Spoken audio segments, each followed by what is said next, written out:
Lot my dear heart beats. காலையில் Instagram open பண்ண ஒன்று ஒரு ஷாக்கிங் நியூஸ்.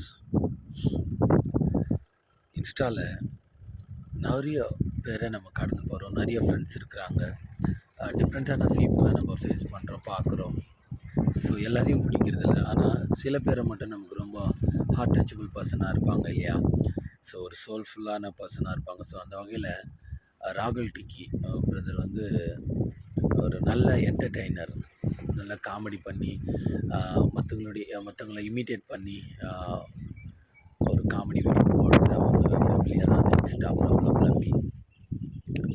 நானும் பர்சனலாக அவருக்கு மெசேஜ் பண்ணியிருக்கேன், ரிப்ளை பண்ணியிருக்காரு. நல்ல மனுஷன். Praise Lord brother, God bless you. நல்லா பண்ணுங்கள், கடவுளை தெரிஞ்சுக்கோங்க. கடவுளை பற்றி சில விஷயங்கள் அவர்கிட்ட பேசியிருக்கேன். ஸோ ரொம்ப நாளுக்கு அப்புறம் ரிப்ளை பண்ணாலும் பண்ணார்.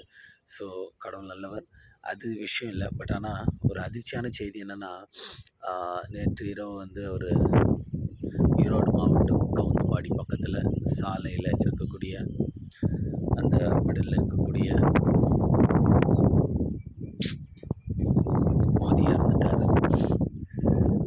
ஒரு வருத்தம் அளிக்கிற விஷயம் என்னென்னா, இது கடைசி காலம். பைபிளில் ஒரு வேர்டு இருக்கும், ஒரு வேர்ஸ் இருக்கும். அது என்னென்னா, மனுஷன் உலகம் முழுவதையும் ஆதாயப்படுத்தினாலும் தன் ஜீவனை நஷ்டப்படுத்திக்கிட்டதுனால அவனுக்கு என் லாபம் என்ன? இந்த உலகத்தில் எல்லாத்தையும் சம்பாதிக்கலாம், எல்லா விஷயத்தையும் பண்ணலாம். ஆனால் இந்த 2K கிட்ஸ் தம்பிகளுக்கு நான் சொல்கிறது ஒன்று தான்.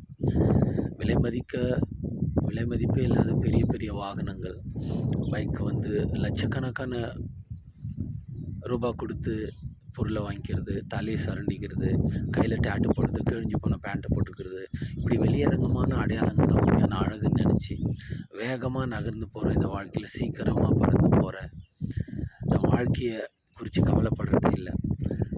என்னென்னா ஹெல்மெட் போடாமல் போயிருக்கார் போல். ஸ்பாட்லேயே என்னாச்சு, இறந்துட்டார் பிரதர், தம்பி இறந்துட்டார். சோல்ஃபுல்லான முகத்து அவர் சில காரியங்கள் சொன்னார். அவரும் சர்ச்சுக்கு போவேன், நான் நிறைய பேருக்கு ஹெல்ப் பண்ணுவேன் அப்படின்னு சொன்னார். ஒரு நல்ல ஹெல்பிங் மைண்டட் பர்சன்.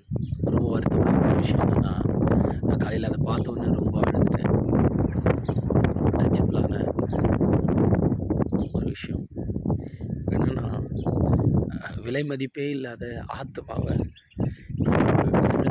இல்லை, ரத்த உறவு, ரத்த சம்பந்தம் சொந்தம் இல்லைன்னா கூட ஏதோ ஒரு விஷயத்தில் சோல்ஃபுல்லான அட்டாச்மெண்ட்டு யாரோ சிலர் கூட நமக்கு வரும் இல்லை. அந்த வகையில் அந்த தம்பி எனக்கு ரொம்ப பிடிக்கும்.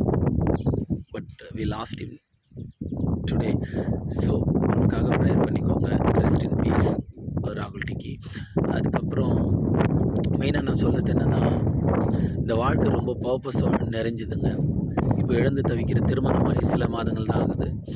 ஸோ இழந்து தவிக்கிற அவங்க குடும்பத்துக்கோ, தாய் தகப்பனுக்கோ, அப்பா தூரத்தில் இருக்கிறாரு சில காரணங்களால். அவன் வாழ்க்கையில் நிறைய வலி ஃபேஸ் பண்ணியிருக்கான். அம்மா மட்டுமே இருந்து காப்பாற்றிருக்காங்க. அவன் நிறைய ஸ்ட்ரகிள்லாம் ஃபேஸ் பண்ணி இப்போ இந்த வழியெல்லாம் தாண்டி தான் ஜெயிக்கணும்னு நினச்ச ஒரு நல்ல மனிதன். அநேகர இந்த ஃபாஸ்ட் வேர்ல்டில் சிலரை சிரிக்க வைக்கிறதுக்குன்னே சிலர் மட்டும்தான் கடவுள் செலக்ட் பண்ணுவார். ஸோ அந்த வகையில் அநேகரை சந்தோஷப்படுத்தின ஒரு நல்ல ஒரு ஆத்மாவை நம்ம இழந்திருக்கிறோம். அவனை இழந்து தவிக்கிற அவங்க மனைவிக்கு, அவங்க குடும்பத்துக்கும் ஆறுதல் சொல்லணும். ஸோ என்னென்னா, ஹெல்மெட் போடாமல் போகிறது, வேகமாக போகிறது, லட்சக்கணக்கான பைக்கு இன்றைக்கி இருக்குங்க. ஏன்னா அதுக்கு உயிர் இல்லை. பட் உயிர் இருக்கிற நம்ம ஆத்மாவை இழந்துடக்கூடாது இல்லையா? ஸோ வேகம் நமக்கு வாழ்க்கையில் நல்ல முடிவை தராதுங்க. எல்லாத்துலேயும் வேகம், எல்லாத்தையும் சீக்கிரம் தெரிஞ்சுக்கணும், சீக்கிரம் சில காரியங்களை வாங்கணும், சீக்கிரம் பண்ணணும், சீக்கிரம் சாதிக்கணும். எல்லாம் ஃபாஸ்ட் வேர்ல்டு. புதுசாக பண்ணணும், ஷார்ட்டாக பண்ணணும், சீக்கிரம் சில காரியங்களை முடிக்கணும் அப்படின்றதுக்காக இந்த அறிவு பெருகி போகிறதுனால அழிவு அதிகமாகிடுச்சு பூமியில். ஸோ தம்பியுடைய வாழ்க்கையில் நடந்தது போல் வேறு யாருக்கும் நடக்கக்கூடாது. நான் கடவுள்கிட்ட ப்ரே பண்ணிக்கிறேன். நீங்களும் ப்ரேயர் பண்ணிக்கோங்க. வேல்யூவான விஷயம் எது தெரியுமாங்களே? வெளியரங்கமான அடையாளங்கள்லாம் கிடையாதுங்க. மற்றவங்களுக்காக நம்ம பண்ணுற விஷயங்கள், லைக் பைக்காக இருக்கட்டும், ட்ரெஸ்ஸிங் சென்ஸாக இருக்கட்டும், ஹேர் ஸ்டைலாக இருக்கட்டும், டேட்டு போட்டுக்கிறதா இருக்கட்டும், கிழிஞ்சு போன பேண்ட்டை, இது நாகரிகத்தினுடைய ஒரு உச்சக்கட்ட என்ன சொல்கிறது, அவமானம், கேவலமான விஷயங்களை ஃபாலோ பண்ண தேவையில்லைங்க. நல்லதை ஃபாலோ பண்ணுவோம், நல்லதை ரோல் மாடலாக, நல்ல எக்ஸாம்பிளாக வாழணும். தம்பிக்கிட்ட எனக்கு பிடிச்ச விஷயம் என்னென்னா, அடுத்தவங்கள சிரிக்க வைக்கிறது என்ற ஒரு காரியத்த. ஏன்னா எல்லாத்தையும் சம்பாரிச்சிடலாம். நான் முன்னாடி சொன்ன மாரி எல்லாத்தையும் சம்பாரிச்சிடலாம் இந்த உலகத்தில. பட் உயிர் போச்சுன்னா திரும்ப வாங்க முடியாதுங்க. நம்மள இழந்து தவிக்கிறவங்களுடைய வலிய உண்மையிலேயே அதுக்கு ஈடு எதுவுமே செய்ய முடியாதுங்க. ஸோ விலை மதிப்பில்லாத இந்த ஆத்துமாவ இழந்து போயிடாதீங்க. முக்கியமா 2K கிட்ஸ் தம்பிங்க எல்லாருக்கும் நான் ரிக்வெஸ்ட்டா கேட்குறேன். என்ன சொல்றது? வெளியரங்கமான காரியங்கள் இல்ல. உள்ளார்ந்த பண்புகள், நல்ல குணங்கள், நல்ல நடத்தை, நல்ல விஷயங்கள்லாம் இருக்குது. ஒழுக்கம், நெறைய காரியங்கள் இருக்கு. அதெல்லாம் கத்துக்கோங்க. கடவுள் உங்கள ஆசீர்வதிக்கட்டும். அ தம்பி நெறைய பேருக்கு ஹெல்ப் பண்ணியிருக்காரு. நெறைய பேர சிரிச்சு வச்சிருக்காரு. அவர் ஆத்துமா சாந்தி அடைய நான் இறைவனை வேண்டிக்கிறேன். May God bless you.